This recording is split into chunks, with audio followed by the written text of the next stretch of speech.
We originally bought this set of cushions when we were traveling one time, and the place that we were staying had wooden chairs and they were just super uncomfortable. So we ordered these on Amazon and they arrived.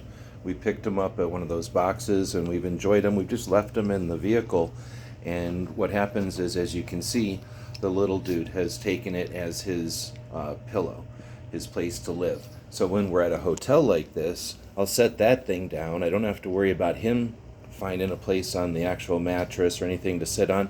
He enjoys his little bed, and it's easy to bring along. With the ties, it's easy to tie it up on the side of the vehicle or something, so it's out of the way and it's always there for him. She just likes laying on the bed, so we bring a blanket for her.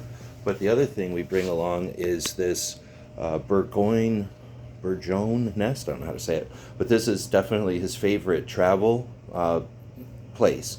It's padded, the bottom is padded just like the sides, so he's nice and warm even on a tile floor like this. No matter where we're at, he stays in there, so we don't have to worry about him making a nest in our any of our clothes or our bags or anything, which he'll sometimes do. He'll like climb into a luggage if we don't have something else for him.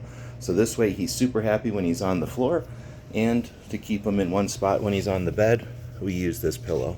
That's our strategy for this little guy when traveling. Hope this helps.